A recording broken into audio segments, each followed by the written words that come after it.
जनसंवाद खबर में आपका स्वागत। काको के सैदाबाद में प्रशासन का चला बुलडोजर, कई मकानों को किया गया ध्वस्त।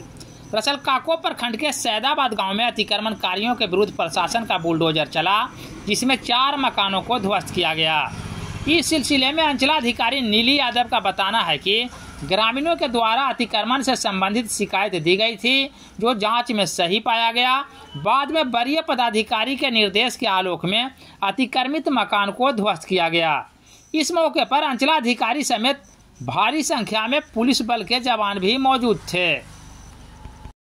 सैदाबाद में अतिक्रमण कार्यों पर क्या कार्रवाई की गई है मैडम? अतिक्रमण का आवेदन हमारे पास आया था।